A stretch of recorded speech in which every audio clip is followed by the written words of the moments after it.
ನಿಮ್ಗೆ ಬೆಳೆಯುವ ಮಕ್ಕಳಿದ್ರೆ ಈ ಪೋಸ್ಟ್ ನಿಮಗೆ ತಪ್ಪದೆ ವೀಕ್ಷಿಸಿ.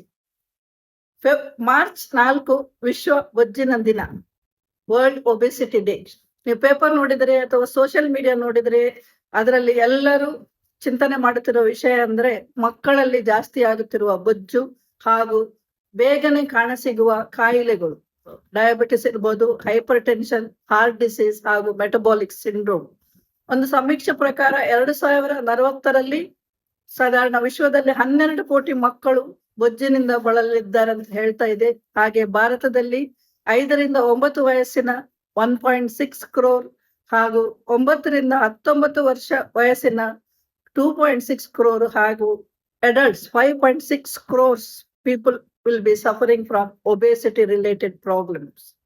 5ರಲ್ಲಿ 1 ಮಗು ಬೊಜ್ಜಿನ ಸಮಸ್ಯೆಯಿಂದ ಬಳಲುತ್ತಿದ್ದರೂ ನಾವು ಯಾರು ಏನು ಮಾಡ್ಲಿಕ್ಕೆ ವಿಫಲರಾಗಿದ್ದೇವೆ. ಅದು ಪೇರೆಂಟ್ಸ್ ಇರ್ಬೋದು, ಗವರ್ಮೆಂಟ್ ಇರ್ಬೋದು, ಪಾಲಿಸಿ ಮೇಕರ್ಸ್ ಇರ್ಬೋದು. ಭಾರತ ದೇಶ ಇನ್ನೊಂದರಲ್ಲಿ 2ನೇ ಸ್ಥಾನದಲ್ಲಿದೆ. ಅದು ಯಾವುದಂದ್ರೆ increased BMI, basic metabolic rate. ಇದು ಕೂಡ ಬೊಜ್ಜಿಗೆ ಒಂದು ಕಾರಣ. ಸಾಧಾರಣ 75% ಮಕ್ಕಳಿಗೆ ಬೇಕಾಗಿರುವ ಫಿಸಿಕಲ್ ಆಕ್ಟಿವಿಟಿ ಸಿಗ್ತಾ ಇಲ್ಲ. ಅದಕ್ಕೆ ನಾವು ಅವರನ್ನು ಬ್ಲೇಮ್ ಮಾಡ್ಲಿಕ್ಕೆ ಸಾಧ್ಯ ಇಲ್ಲ. ಶಾಲೆಯಲ್ಲಿ ಯಾವ್ದಾದ್ರು ಪೀರಿಯಡ್ ಕ್ಯಾನ್ಸಲ್ ಮಾಡ್ಬೇಕು ಬಂದ್ರೆ ಮೊದಲು ಮಾಡೋದು PT ಪೀರಿಯಡ್. ಹಾಗೆ ಮಕ್ಕಳಿಗೆ ಅವರ ಟ್ಯೂಷನ್ ಅಥವಾ ಕೋಚಿಂಗ್ ಅಂತ ಹೇಳಿ ಯಾವುದಕ್ಕೂ ಟೈಮ್ ಇಲ್ಲ. ಹೆತ್ತವರೇ ನಾವು ಏನ್ ಮಾಡ್ಬೋದು? ನಾವು ಸಾಕಷ್ಟು ಮಾಡ್ಬೋದು.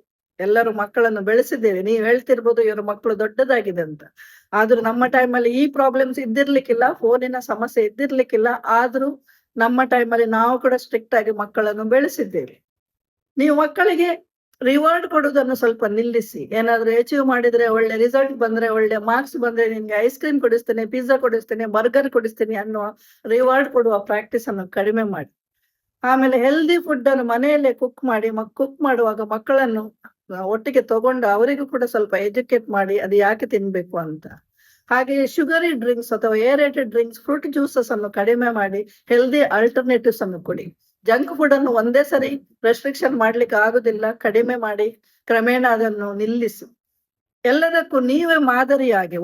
ಮೊನ್ನೆ ನಮ್ಮ ಒಬ್ಳು ಸ್ಟೂಡೆಂಟ್ ಹೇಳ್ತಾ ಇದ್ಲು, ma'am my mom wants to drink Fanta, drink Coke and she will be asking me to get cakes all the time ಅಂತ. ಸೊ ನೀವೇ ಹೆಲ್ದಿ ಫುಡ್ ಅನ್ನು, ಬ್ಯಾಲೆನ್ಸ್ ಫುಡ್ ಅನ್ನು ಅಡಿಗೆ ಮಾಡಿ ಅವರಿಗೆ ಮಾದರಿಯಾಗಿದ್ರೆ ಮಕ್ಕಳು ನೋಡಿ ಕಲಿತಾರೆ, ಹೇಳಿ ಕಲಿಯುವುದಲ್ಲ.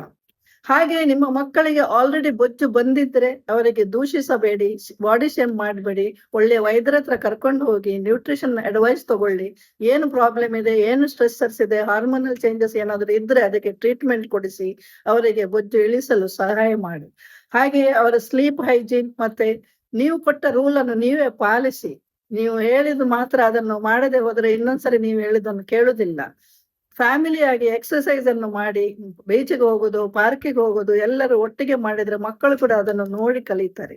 ಹಾಗಾಗಿ ಹೆತ್ತವರೇ, ನೀವು ಮಾಡಿದ ಒಂದು ಆಯ್ಕೆ, ಈಗ ನೀವು ಒಂದು ಆಯ್ಕೆ ಮಾಡಿದ್ರೆ ಅದು ಮುಂದಿನ ಜನಾಂಗಕ್ಕೆ, ನಿಮ್ಮ ಮಕ್ಕಳ ಹೆಲ್ದಿ ಲೈಫ್ ಸ್ಟೈಲಿಗೆ ಹಾಗೂ ಬರುವ ರೋಗಗಳನ್ನು ಕಡಿಮೆ ಮಾಡಲು ಖಂಡಿತ ಹೆಲ್ಪ್ ಆಗ್ತದೆ.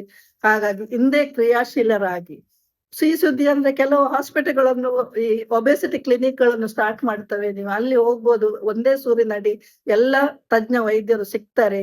ಅಡ್ವೈಸ್ ಮಾಡಿ, ಯಾವುದೋ ಅಡ್ವರ್ಟೈಸ್ಮೆಂಟ್ಗೆ ಸೋತು ಯಾವುದೋ ಡಯಟ್ ಮಾಡಿ ಮೋಸ ಹೋಗ್ಬೇಡಿ. ತಜ್ಞ ವೈದ್ಯರಿಂದ ಸಲಹೆ ತಗೊಳ್ಳಿ ಹಾಗೂ ಕ್ರಿಯಾಶೀಲರಾಗಿ. Thank you.